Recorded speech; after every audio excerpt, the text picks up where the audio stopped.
IVM.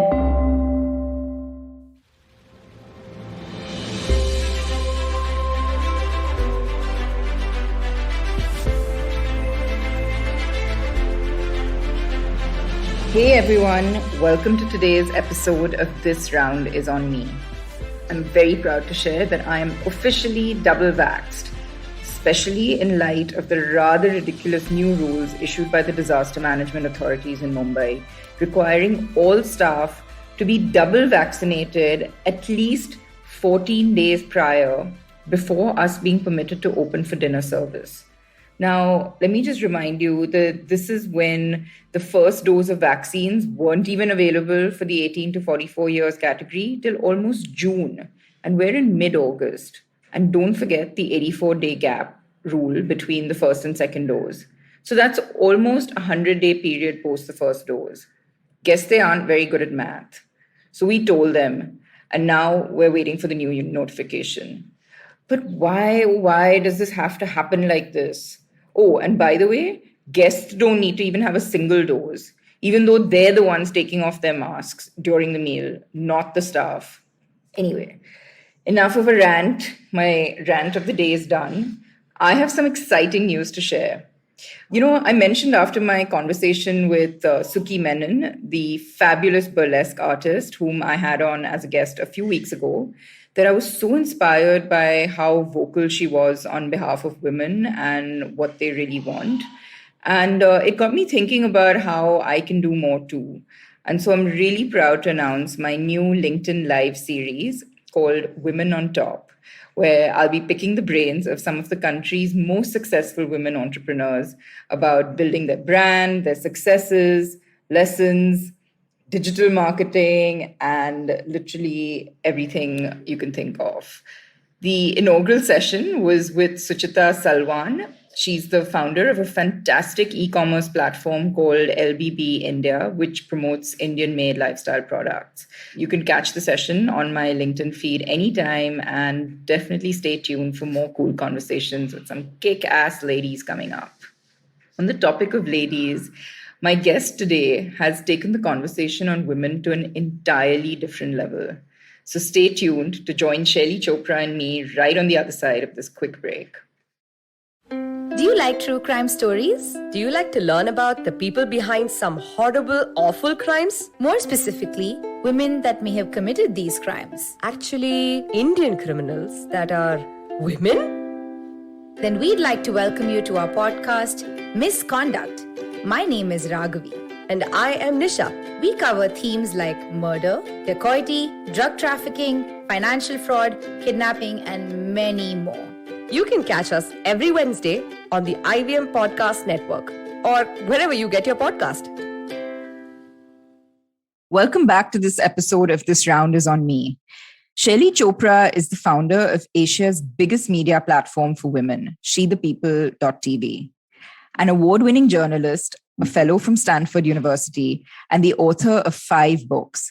She's putting perspectives of women on the decision-making table and making democracy more equal. As the force behind She the People, Girl Talk India, and Period Talk India, Shelly is now looking to use data and chatbots to take the story to the next level. She will be building a safe, bot-driven space for women to access information on personal health and their reproductive rights. Shelly, that sounds really exciting. Welcome to the show. It's so great to have you join me today. Gauri, it's fab to be on your show, and it's phenomenal, the kind of conversations you're having on it. I'm a big follower. Thank you. So let me start with this. Take a chance on yourself. I've heard you say this a number of times. Can you elaborate on what this means to you? You know, I've always sort of asked myself, why am I in one place or in a particular job or following a passion, and why not out of it? So for me, take a chance on yourself sort of became like a goal that every time I feel I'm getting complacent, I'm going to take a chance on myself and exit that space and try something new. Just somehow seems like, you know, life has only that much time and you've got to experiment and try and, get interested in new things and try out new experiments. That's a very, very strong part of my DNA. So I often believe that I should, I'm just talking for myself, is that I should always leave, like let's say a job, which last few years of my life, last few decades of my life have been, in media. So I've always left at the top of my position there to set up something interesting and then build it up again. So that's how I love to live by. Take a chance on myself or yourself, whichever way you'd like to say. So getting out of your comfort zone is what it sounds like, and challenging yourself and reinventing. I think that's something that I've also learned in the last sort of year and a half, is that not just with the business itself, but even personally. And that's kind of why this podcast kicked off in the middle of the pandemic. So I completely agree with you on that. But from breaking down, the minds of businessmen on the golf course to now a media platform for women, let's sort of talk a little bit about this very male-oriented business community that you were interacting with in your previous avatar, and where were the women there and why weren't they visible, and, what are we doing wrong? So actually, that was one of the central reasons why I started realizing that the business community in India for a very long time, has been male dominated and will continue to be so. I'm talking traditional businesses here, because predominantly in India, you've got either businesses that are, coming in through legacy, or they are largely businesses who are, sort of part of multinational pieces that have become big here. And somehow, for whatever strange reason, in both cases, we've only seen men drive it.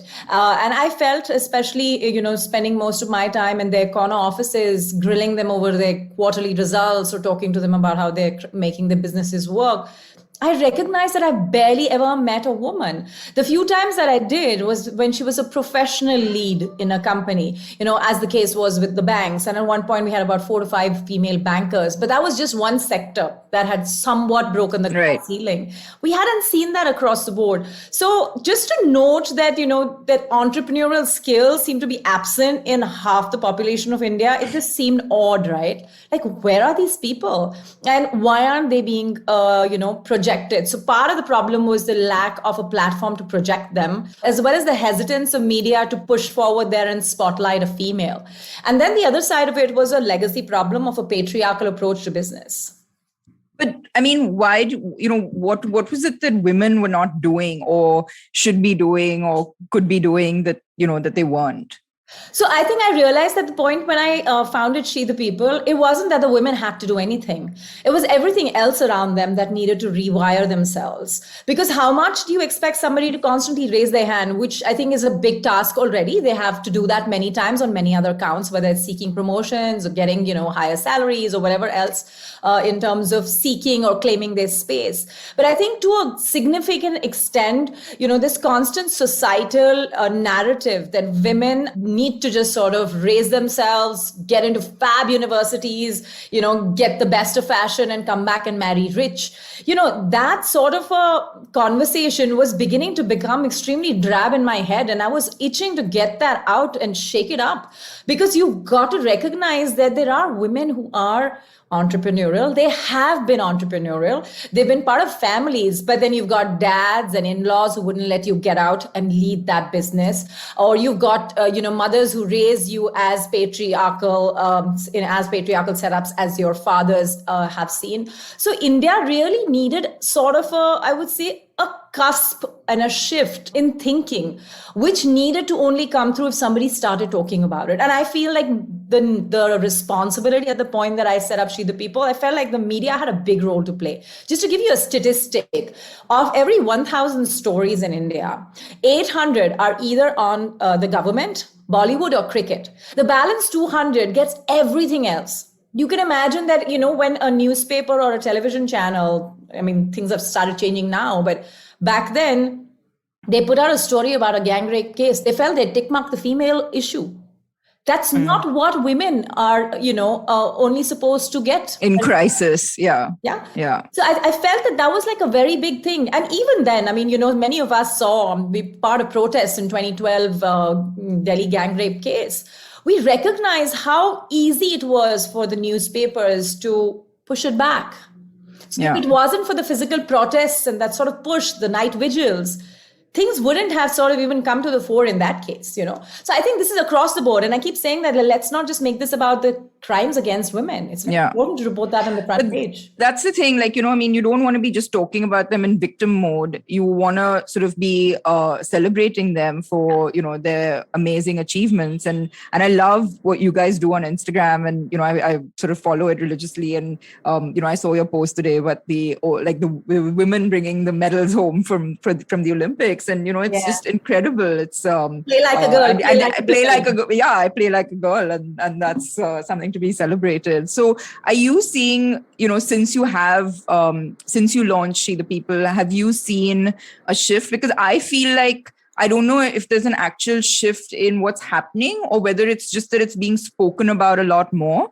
But I feel like there is definitely a growing, female presence in not just the boardroom, but all across the board and across the globe, right? Like where we're seeing more women CEOs and, so it's of course, India has its own, it's a completely different sort of planet in that sense. But have you seen a shift since you launched She the People? So I feel, when you change a conversation, you actually spark action.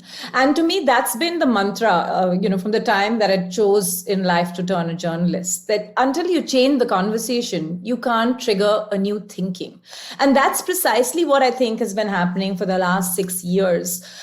First 4 years were a big struggle for me, both as an individual as well as the platform, because everybody would just say, listen, you're niche because you focus on women. And every day I would come back and say, hey, we're not niche, we're 750 million. And that's twice the size of the US. It's 5 times the size or 6 times the size of Japan, thrice the size of Brazil. I said, so why don't you get numbers, right? And the other thing I did was that I stood up to every CEO that I had met in my life to say, the fact that you're not looking at women, you're losing out an opportunity to cater to as a business, as a market. So I think for me, it became sort of a goal that we've got to start recognizing women beyond the CSR story. They're not just there when you're willing to sort of feel good about giving away some donation, right? That's part of your important role that as a citizen, as a corporate citizen, yes, donate, take up all the causes, take up gender issues. But listen, hell, if you want to be in the long-term game of serving the female population of your country, you've got to recognize them that, listen, this means good business. And I think that was one of the things that, became a personal agenda for me. But what I did like is that slowly and steadily as this conversation started getting built, we saw a lot of confidence coming to women, right? Like I haven't seen mothers who were otherwise so conservative, traditional, shy to raise their voice say, listen, if she wants to not get married at 25, what is our problem? Look at the girls. They are not doing this till 30. What's the big deal? So they needed like a push, an example, a conversation starter. I personally have had an incident like this back in 2003 when I had an early divorce. And I called up my dad and I thought like he'll break down, right? Because like his daughter is going to be separated, etc. You know what he said? I think if I'm happy with where my daughter is going. She's independent. She's financially cool. She can manage her own thing. She has a career. I guess these are just things that happen. And I did not expect that from already very liberal dad, right? Like I'm saying, and then just superimpose this to so many other women around the world. Yeah. Who don't have parents who would say, hey, listen, I'm with you. Yeah. It's funny. I actually, I had my mom as a guest on the show a few months ago. And one of the reasons I wanted to bring her on was that I feel really privileged to have grown up with such liberal parents. And one thing that I'm so grateful for is just the amount of confidence that they gave me growing up. And I really genuinely put a lot of my sort of achievements and the path my life has taken down to this confidence, right? You're and being able sisters, right? I do. Yes, there's that as well. Yeah. No. So I think all three of us sort of feel that to a large extent. But I mean, personally, I can speak for myself where I really feel like that ability to seize opportunities that came my way and not feel like shy about, grabbing them or, just trying new things came from this deep confidence that I think I completely attribute to my mom and, both my parents, but my mom especially. So I had her on. Of course, she bashed me on the show, but, it's so integral to like the foundation of who I am. And so I think that's amazing that, you're also seeing this sort of shift in how, parents are sort of the parental mindset, I guess.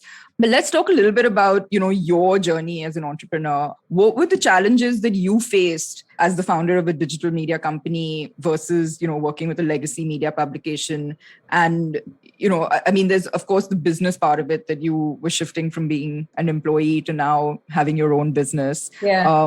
But also just setting it up. Of course, you mentioned about, people saying that you were catering to a niche audience. That's one thing. But just as, did you face challenges as in this process? I think every single day, right? I did come with a sort of position of power because I moved out at a point when everybody, who was watching 9 p.m. news knew my face. So I could open doors, yes. But I recognize that as a woman entrepreneur or as an entrepreneur, these things go to brass tacks when you start a business. And you're pretty much right there having to do everything from the very, very beginning, which I don't mind at all, right? I recognize that there's a need to learn the ropes. But it does get complex when people say that you're doing a niche business. And I think that was definitely a stumbling block for me every now and then, because mostly the world that has money to spend is run by men. And that still remains the case, where the majority of the people who are spending budgets are actually men. The many women that are, I think, have been sort of pushing a great deal of efforts to try and change that dialogue and support other women who deserve to be supported and need to be supported. So I think corporations haven't changed the mindset completely, but they are headed there, right? Because I come from the thinking that if you want to do something for women, don't make this a tick box, right? And of course, some can argue it's a start when you have pink balloons on Women's Day, but I feel that, Women's Day is every day from your employee's point of view, from your colleague's point of view. And why shouldn't it be, right? That also takes me to the point where, I had to kind of contest the bechari attitude that people have towards women, because they feel like, she needs help. She perennially needs help when she doesn't. And I think that as an entrepreneur, those are the things that I really learned, right? I learned how not to believe that investors are gods. I learned to treat them as people who thought that I was doing a brilliant job and that they were investing with me, and as everybody knows, Anand Mahindra is the investor in She the People, who's a fab believer of what women can do and do. So I think a lot of the things that seem to be traditional roadblocks for women, I kind of wanted to take them on to question them. And part of it was the investor piece. Another piece was, of course, people saying, hey, listen, you're just a single founder. So when I would turn around and say, hey, listen, you know what? Dhirubhai Ambani didn't really have 5 co-founders, Yeah. I mean, I'm just saying, just go by history. Yeah. And it's very interesting because, there's this sort of sense that there is somebody who's going to come and sit next to you, right? When you're talking to anybody, whether it's a investor or it's a potential. They're waiting for that person to join. Yeah. Never do. I'm God, we can start the meeting. Yeah. Yeah. But, that's amazing, that you're right. I mean, Anand's always been a huge proponent of even educating the girl child and just women. And that's amazing. But did you have roadblocks till you got to that point of, bringing him on as an investor? When you were raising money, I'm just thinking of the story of Ameera Shah, where she talks a lot about how, the founder of Metropolis, how she had to face challenges while fundraising, getting questioned about marriage, kids, men trying to take advantage. There's been sort of a lot of, she's talked very openly about it. So did you have that sort of obstacle race in a way till you got to I think a happy finishing line? Yeah, so my obstacles were sort of different. I would say that when I left media, there was so much speculation that I was actually leaving because I wanted to have kids. And for me, I'm the kind of person for who anything such as having children or building a startup, etc., everything needs to happen together. I get uneasy with the thought that it needs to happen once and separately. I want a retinue to work around me as a person, and things to happen all together, because only then I feel whether or not I can make this work, right? Can the magic happen? Can I have it all? So for me, it was very important to do that. From an investor point of view, I think I'm very thankful that convincing Anand did not take much time. I think he was a believer, which is why I really don't think of him as an investor. I feel that he's like a believer in this conversation to happen, the need for us to have have a platform like She the People. So I think that was definitely different. I also went, as you can see, to a different kind of investor, right? I chose smartly. I thought about it. And I chose to go with somebody who wouldn't traditionally sit there and say, hey, listen, show me the Excel sheet that tells me I'm going to be 100x in 3 years. I'm like, hello, this is a slow process. It's a silent revolution because we're going to use digital media. We're going to talk about how I can self-empower. I am not going to talk down on women and say, hey, listen, you need more tests for gynecology, or you need this, and this is a great business model. Of course, all those are great business models. But when you try to make a mindset difference, it's very important. When I did go in for, conversations later, when I met a lot of investor friends, they would often say, you need to sell lipsticks and diapers. And I said, while there's nothing wrong in selling the two, I choose not to, because I feel there is a certain audience and a certain platform that needs to cater to that.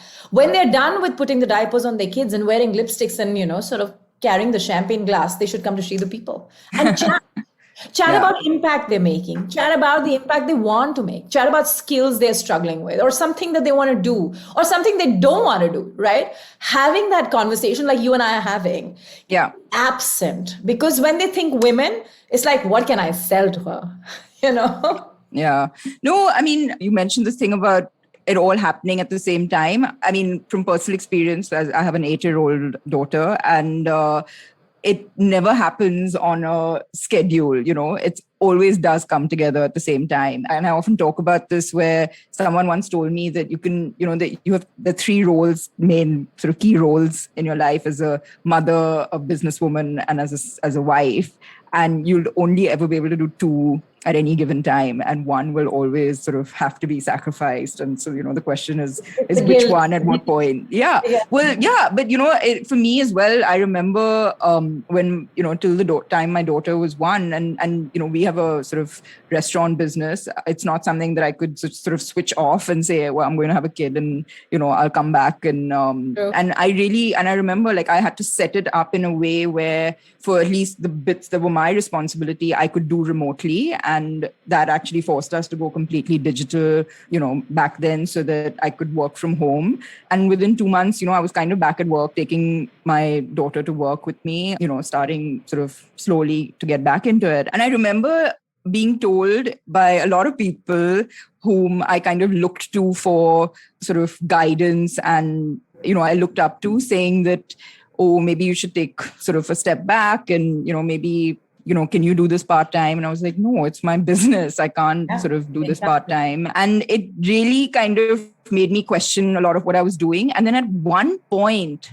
I remember that it just clicked in my head that, as long as I was okay with this, that's all that mattered, right? And everybody's sort of journey as a mother or whatever is completely different, as a businesswoman, and I kind of had to just kind of shut that off, not to say I wasn't open to feedback, but I just kind of had to stop listening to all this noise and just follow my gut. And I think that we really tend to forget to do that sometimes, as women, because we feel like we need this validation from everyone around us. So points. Yeah. And it completely shifted the way I approached work and being a mom and being a wife. And I think that was really pivotal for me as a businesswoman. But I want to sort of ask you something, because in my experience, we run this hospitality group. My husband and I run it together, right? And it was actually, his crazy idea in the first place. And then I came on board. But I really feel like, and I'm always picked out as that, that woman restaurateur and, get a seat at the table often because of my gender. And I'm like, that's fine. Bring me on for my gender, but then I'll show you why you need me there, anyway. But I really do believe that it's not a one woman show, it's very much a team effort. And, I attribute as much of our success, if not more, to my husband and, our entire team. So do you ever feel like, is that something that kind of isn't sort of being talked about, that it's either like, oh, it's a male dominated industry, or it's like, it should be more, we should be talking more about the women. But I actually feel like it's a joint effort. It's not something, it's not one or the other. Do you consider that as like pushback, or do you agree with that to some extent? So I think, this sort of reflection is a very case by case story. To say it in a sentence, I would say it's a position of privilege, that you have a relationship which you recognize your contribution and your partner's contribution, and that your partner recognizes your contribution just as much, or, to whatever extent. I personally think that in general, right, I think women often believe that whatever they're doing is the lesser task. Right. And I'm not sort of pointing this out to the example of yourself, but I'm just saying this in general. They also sort of raise the whole thing around validation, as I said, that not only do they think that what they're doing or what falls under them is the less important of the two. The classic corporate story, the guy will always be the CEO, the HR role will always be female, right? I mean, I used to just always get upset about it. I used to say this, HR's job is supposed to be in the CEO's cabin, right? Because he should be just inspiring employees to feel different. Anyway, so the point is that I feel that women often don't have this kind of privilege that, let's say, you, or even to the extent that I have, which is that I don't really enjoy sitting inside a kitchen. It's the man's job in my house, and he likes it, right? So I think that it's not something that happens. And I see it. I see my family adjusting to it. They're moving in their seats when I'm having a glass of wine, and my husband's getting everything ready in the kitchen. It's not easy. And he's not even a chef, right? I mean, he's like a corporate guy. So I think this thing is so across. You go and ask all the amazing ladies who work in Bombay, in everybody's homes. You have to just see their stories. I mean, most of them are working. They will go back with their salary. A drunk guy will just take their money and just beat her or ask her to go back to work, etc. I mean, these are real life stories. And they are not just in homes that are of lesser income. We know there is decent amount of abusive relationship all over the, spectrum. Spectrum. And that works in different ways. Like one of the reasons why I often say that financial independence is a freedom from abusive relationships is precisely this, that independence brings you the ability to not be stuck in something that's violent or uncomfortable, or something you just don't want to be part of, right? So I think like women really benchmark themselves lower. And I've done this. I've done it for a very long time. I remember this really crazy incident where I was just poached by a channel, and the channel's editor literally sort of walked into me to say hello and say, hey, listen, all that's cool. We poached you and all that. But listen, you're never going to be the managing editor. So I just looked at him for a moment, trying to really, and my brain must be working at some 5x at that point. What is my answer? I just turned around and said, hey, listen, you know what? I think that cabin just belongs to you. I'm going to be a CEO one day. I have no plans to work for somebody else after a few years. And I don't think he expected that. I didn't expect I would say it. Okay. So it took me some time to get to a point where I was not, just sort of thinking that, okay, let it be, let it pass in the interest of the larger team. I stopped thinking about in the interest of everyone else. I think most women need to get to that point, and they're struggling to, as well as succeeding at it, right? Which is where the conversation that we're having at She the People and the phenomenal story of, is just sort of unleashed on social media today, because every woman has got a bit of that in her life. And a lot of them have a lot of it, which is this challenge of dealing with patriarchy starting at home, having problems at workplaces where you've got uncomfortable bosses. Every time you raise your voice, it's not making a point. Or as I read a fantastic, I think it was off one of these social media channels, a cartoon that says, what is the difference between being aggressive and assertive? Not gender. Absolutely bang on. So I think that's really where we are today. I mean, you've seen this and I have seen this. So many people are like, I think women are getting way too much attention. And I always remind them, you know what? We haven't even started equalizing the problem where we are at. Let's not start believing that the problem starts today. No. We've got to fix legacies and legacies of problems that women have. They're all so deeply interconnected. That's the thing. Salary gaps are a good example of that across, whether it's the film industry or I guess the food industry in that sense, that there is a gap, and that gap is only because of gender. Yeah. No, I've sat in a meeting room with an excise officer and my manager, and I was the one who had the information he needed, and I was talking to him, and he would be looking at the other guy and responding, and I was like, I'm here, it's like either you're cross-eyed or you're not getting where this, and who's talking to you. But it was one of the few times where I've faced that sort of situation, and it was just bizarre, actually, to be honest. Yeah. But you're not just focused on women, but also on women entrepreneurs and more specifically innovators in the digital space. And you even launched the Digital Women Awards a few years ago, right? Yeah. So why this emphasis on digital and tech? I think that digital, the way it empowers a woman, it liberates her. Right? It makes her space agnostic to a physical place she needs to get to, and therefore bear everything else that comes with it, getting into transport, getting molested, getting, sort of face to face with people who are going to judge her for who she is, etc. It's such a non-judgmental space, at least to start out, right?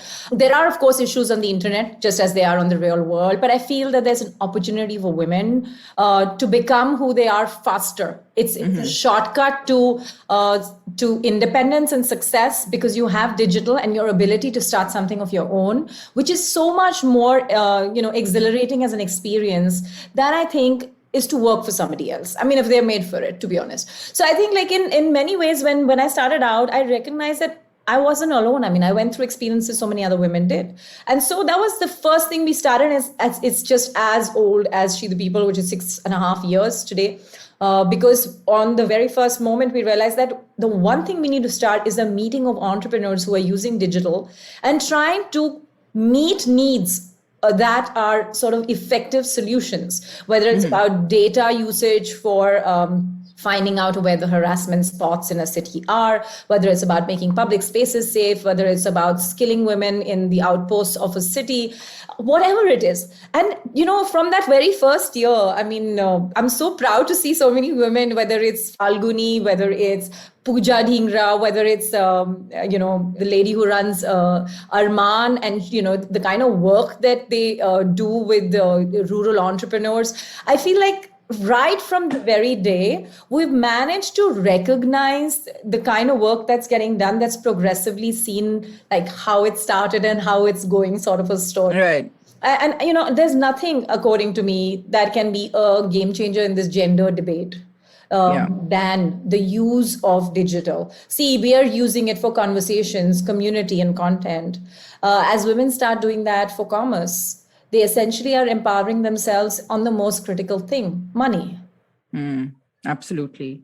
So you guys have more than sort of 430,000 subscribers on YouTube. What does it take to create such a loyal follower base? I mean, of course, your content is fantastic, but, is it about the content alone, or what is it that's generated this fan following? So, whether it's YouTube or whether it's Instagram, where we'll hopefully touch 1 million very soon, I think one of the biggest things that I have concluded after 6 years of, trying to build She the People, it has been the fact that, one, these stories cannot be a dipstick success story overnight. It doesn't happen.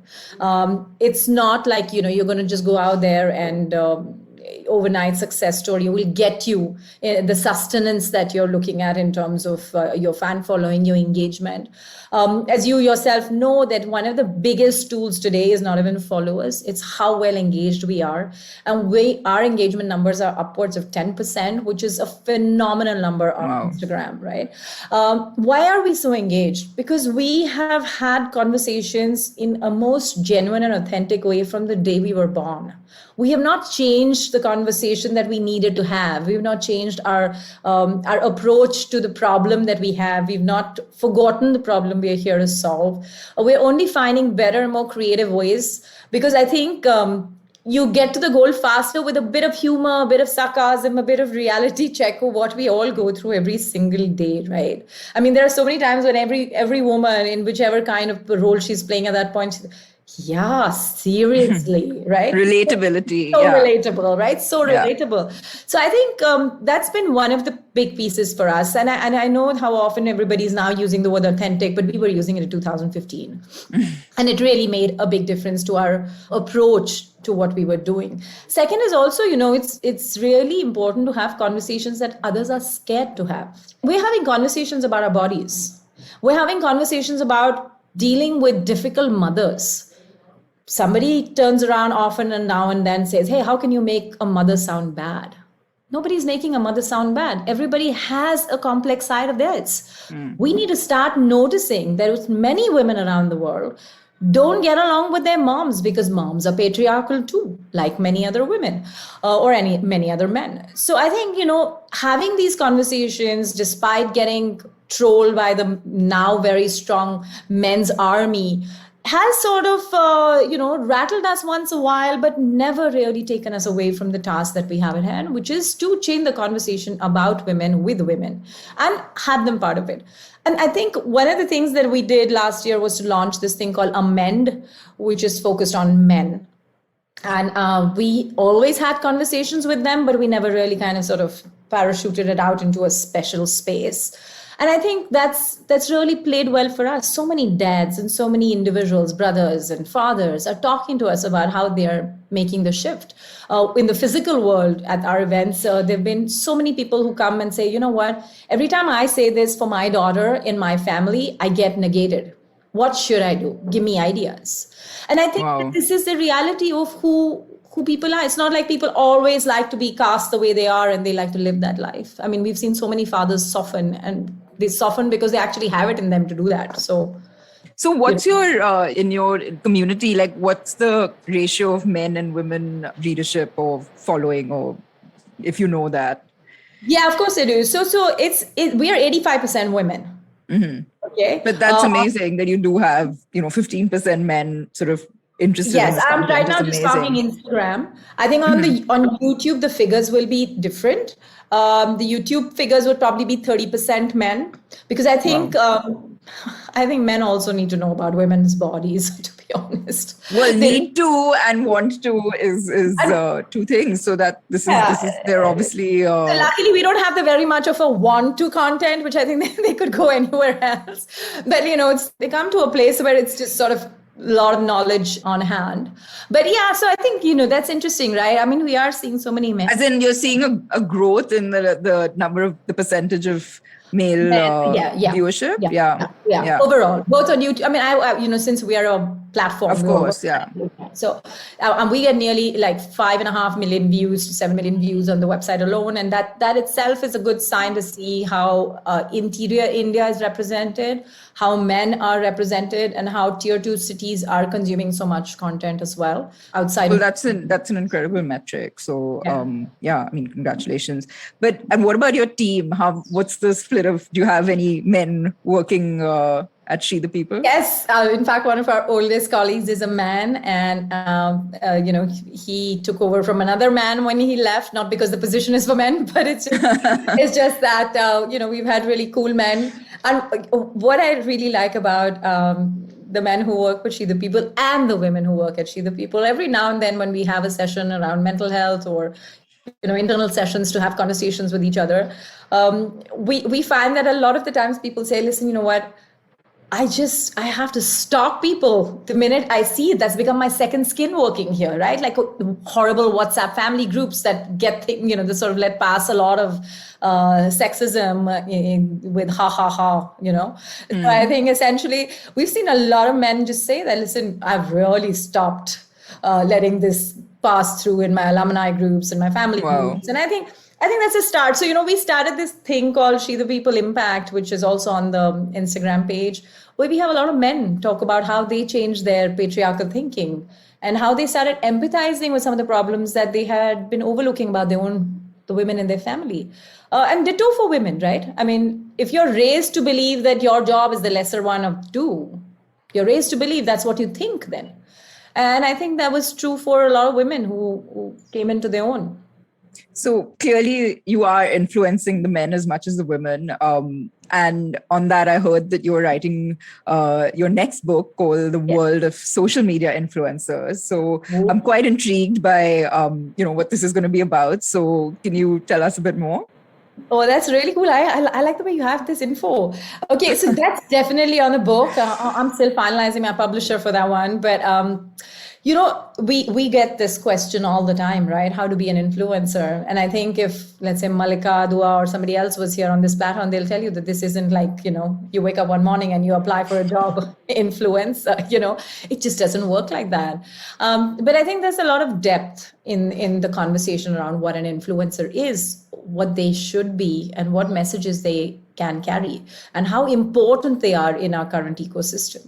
So I think I wanted to kind of put a reality check as well as sort of a more accurate sense of how one builds the influencer story in the for themselves as individuals or upcoming platforms, because we recognize that over the years, not only have we become a place of voice, but we are counted among possibly the biggest female influencer in the country right now. I mean, influencer for women audiences. So I think it's important for us to all those who have seen the curve talk about this. And I think also coming from somebody who looks at this from from outside the ring of the influencer piece, it's useful because influencers are not only busy, but that they're very much about just being themselves, right? And I think the future of the influencer is possibly one where you are a holistic person. You're not just that person. You see the good, bad, and the ugly. Yes, and also you are beyond just the memes that you create or the reels that you do, and who is that person and what that person stands for makes a big difference. I think the big differentiator of the future is going to be, what do you stand for? It's not going to be who are you and what audiences do you influence, but what do you stand for? Yeah, no, I mean, I absolutely agree. And you, obviously, with this community and the content that you're creating and the community that you've built, and encouraging women, of course, to live life on their own terms, what are you seeing women wanting to talk about today? And has there been a shift since the pandemic in these stories and conversations? Yeah, I think there's been a big shift. I feel very relieved to see women talk about that. I can't do this. They're like, I can't do this. I don't want to celebrate multitasking. I don't want to be this person who has to split herself into these slivers and fulfill everything to its best. I think I'm not even getting to the point of the mental health conversation, because at this point it's so urban centric, even sort of very, very sort of South urban centric within every city. It's not happening at a scale that it needs to, right? So that's why I feel like when women come out there and come out and say that, listen, this pandemic has taught me that I sincerely, as a human being, don't deserve to do everything. I don't want to be called that superwoman who will put on Zoom 10 times a day for her children's changing classes. She will ensure that there is, you're doing the job of the staff for most part of the lockdown. The pandemic has also reminded us how we've just pushed ourselves from spending any time on ourselves. Like the few opportunities we got to just get out and just, sort of give our brain a break, also went away because of the challenges, the physical challenges of the pandemic. So I think there have been like many times that women have come and said that, and I've said that. And I have empathized with every single woman who said that, to say that I hear you. And, like the other thing is, I think there's been a shift. And this is outside of the Instagram posts by celebrities or washing utensils. I think there's been a shift that men have finally seen doing housework. I was talking to Manoj Bajpayee yesterday, and I loved the way he said, I said, so what could you change about yourself? He didn't give me any lofty answer which was sort of about, some personality change or something. He said, I could really do a lot more cleaning of the house and contribute to the chore. And he said it with this sense of, damn, I know everybody knows I don't do enough. It's so important. No, Yeah. I mean, like, I think I am. Or in my case, like with your husband, mine, if he wanted to get a good meal, he had to get into the kitchen. He didn't have a choice because I can't cook to save my life and I have no desire to cook. So, you're right. I mean, I think more men getting involved and, owning up to their sort of responsibilities is definitely something that we saw. And yeah, I mean, but I think that's still few and far between, unfortunately. That's true. Yeah. But I think it was definitely a start because, outside of the celebrities, there were a large number of real people who were like, oh my God, I have to do this too. And it's a good thing because, like it's just been relegated to women, which is part of the problem, right? I mean, women can make choices. I'd love to cook if I wanted to, but if I knew I had to. Yeah. And sorry, cooking is probably the most obvious thing. That's also because it's sort of en masse, like every woman is expected to cook. But I'm saying just think about anything. Why should I have to look like I got trolled the day I got my haircut? So I got a haircut after the entire pandemic was over. And I waited for this. And if everybody in the media knows that I've been the short haircut and the longest time, right? So I was very amused because yesterday or day before, whenever I just put a picture, somebody said, hey, listen, you are talking about being against patriarchy. You go out there and get a men's haircut. How are you beating patriarchy? What? I just wanted to die, right? Because people will just expect you to do certain things and expect you to be a certain way. And that's really problematic, right? In India, the headline is कि मेरे parents ने मुझे कहा था लड़कियां skirt पहन के नहीं खेलती हैं. This is not the headline in the US, huh? So the headline in the US is about how she the bikini bottom and the tights. Yeah. It's the opposite. Yeah, right? Exactly. It's like, why are you not wearing the bikini bottom? Yeah. And we're like, we're dying to just first get there, and then we'll get back when we want to because that's a choice.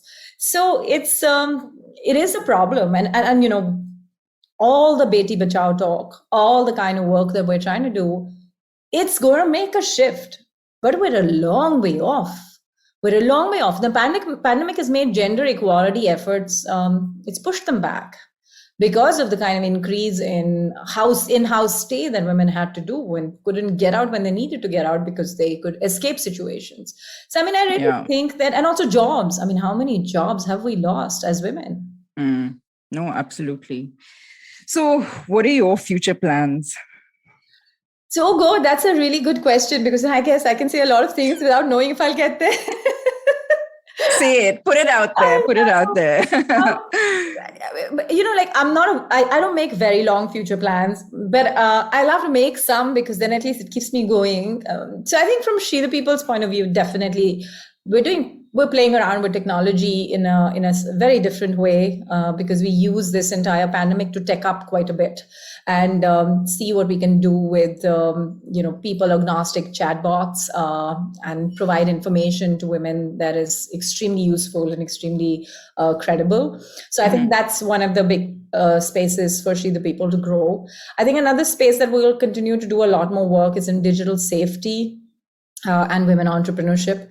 I think every year we are adding lots of women entrepreneurs, as did the pandemic, incidentally. Small businesses, according to me, are a great model. And I feel that, it's slightly overrated to say that every business needs to be a 100 crore business. They don't. I feel that a lot of women, I never forget this woman that I spoke to in Lucknow who makes jute bags. And she never really went for looking for an investor. She simply said that I needed to make sure that I was able to earn a living. I think that's a damn good goal. I want to earn a living, right? That's a very good goal to have. So I feel that I think that conversation, more support there, more programs there is what our intent is.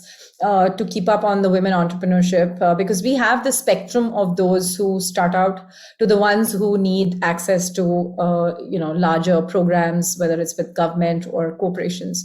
So definitely that's a space that will continue to grow.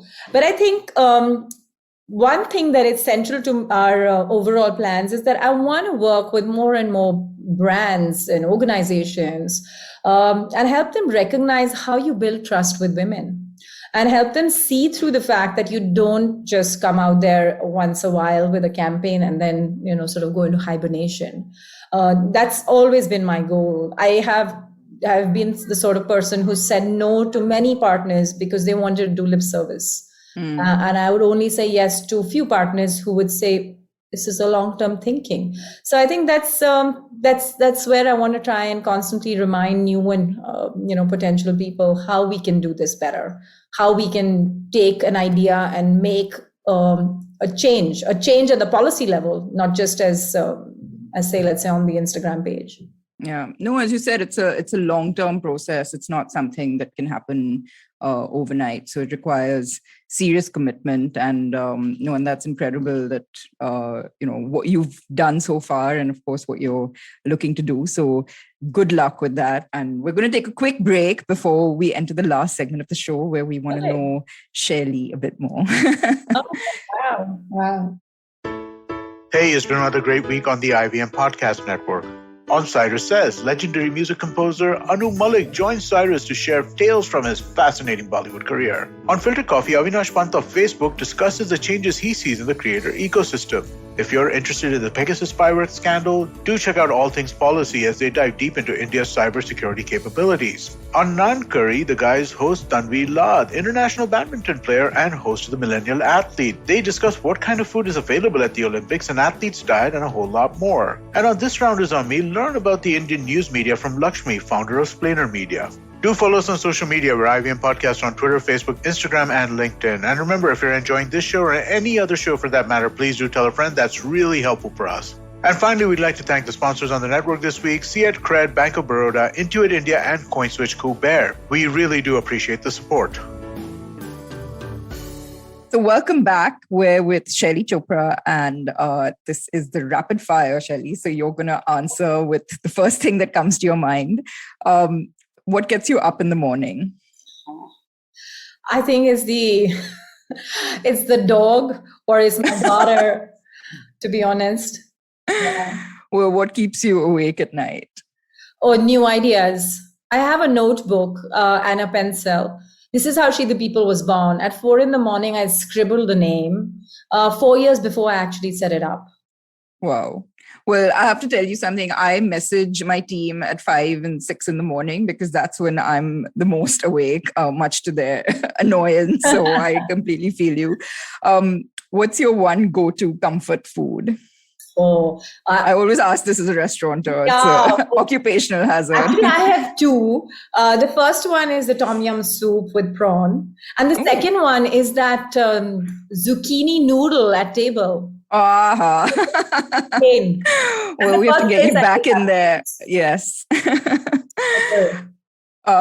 You've interviewed literally the whole world. Who is left on your wish list to interview? That's a damn good question. But actually, I think that, so for me, I'm still looking for that person. I don't think that person is here yet because I really want to look at somebody who's a real person who has really sort of changed things for herself and others. I mean, there are many of them who are doing this right now, but I've interviewed them all. I'm not any longer in the hunt for the Warren Buffett equivalents. I'm not. So, I think I'm still to answer that question. I know this is rapid fire, but there's a really funny story. The day I left my last job in media, this is the question I asked myself: who do you want to interview next? I said, nobody that I know at the moment. So why am I here? That was an easy decision to make then. Then I left. That's a good one. Yeah. A good book you've read recently? Oh, plenty. So I think one is Atomic Changes, how to use small habits to make yourself better at what you're doing. I haven't been able to implement it, but I have read. And then I really like Daughters of the Sun, which is a look back into the women of the Mughal Empire by Ira Mukhoti. I also read Akbar by her. And I once in a while enjoy, Sense and Sensibility kind of stuff. There's one written by, it's called the Shergill Sisters. I think it's set in Pakistan. It's their equivalent of the English classic. Lovely. What's your definition of success? A good night's sleep. I'm with you on that one for sure. And finally, your message to women today. So I'll start, I'll end it with where I started. Take a chance on yourself. I just think that just, every time I try doing that, I've never disappointed myself.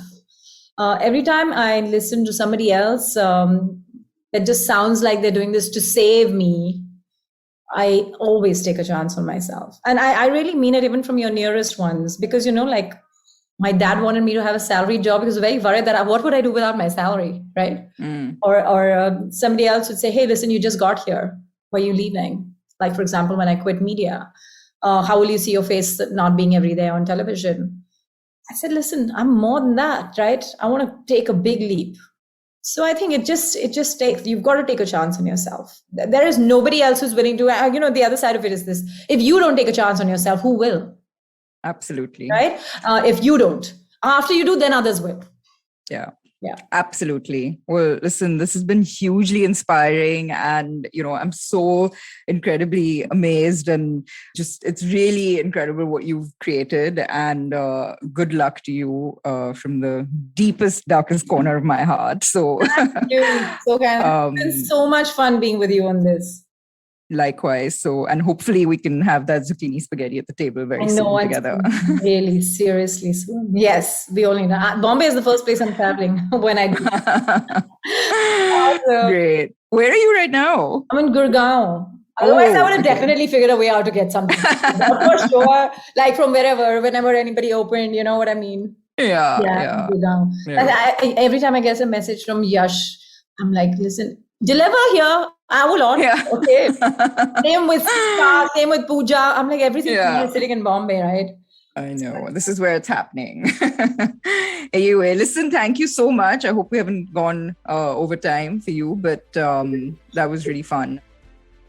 We recorded this episode a little before the disaster that has struck Afghanistan. After hearing about the progressive steps being made by the likes of Shaili for Indian women, it really makes my heart sink when I read about the bleak future that the women and children of Afghanistan are most likely to be facing after last week's turn of events. It reminds me how fortunate we are to have the freedom we do, so let's not take it for granted ever. I hope you enjoyed tuning in today. I would love to hear your feedback on the show, so drop me a line on Facebook, Instagram, Twitter, LinkedIn, or wherever you can find me online or in person. Stay safe and don't forget to subscribe to the show. I hope you enjoyed tuning in today. Do catch the earlier episodes when you get a chance, and more importantly, I would love to hear from you with your thoughts on the show. You can find me on Instagram at Gauri Devidayal, or on Twitter at Gauri Details, or LinkedIn. Either way, sit back and relax, because this round is on me.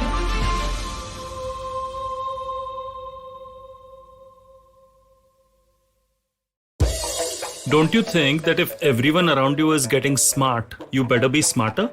Hey there, I'm the traveling professor Siddharth Deshmukh, and I'm back with season 2 of my podcast to make you smarter.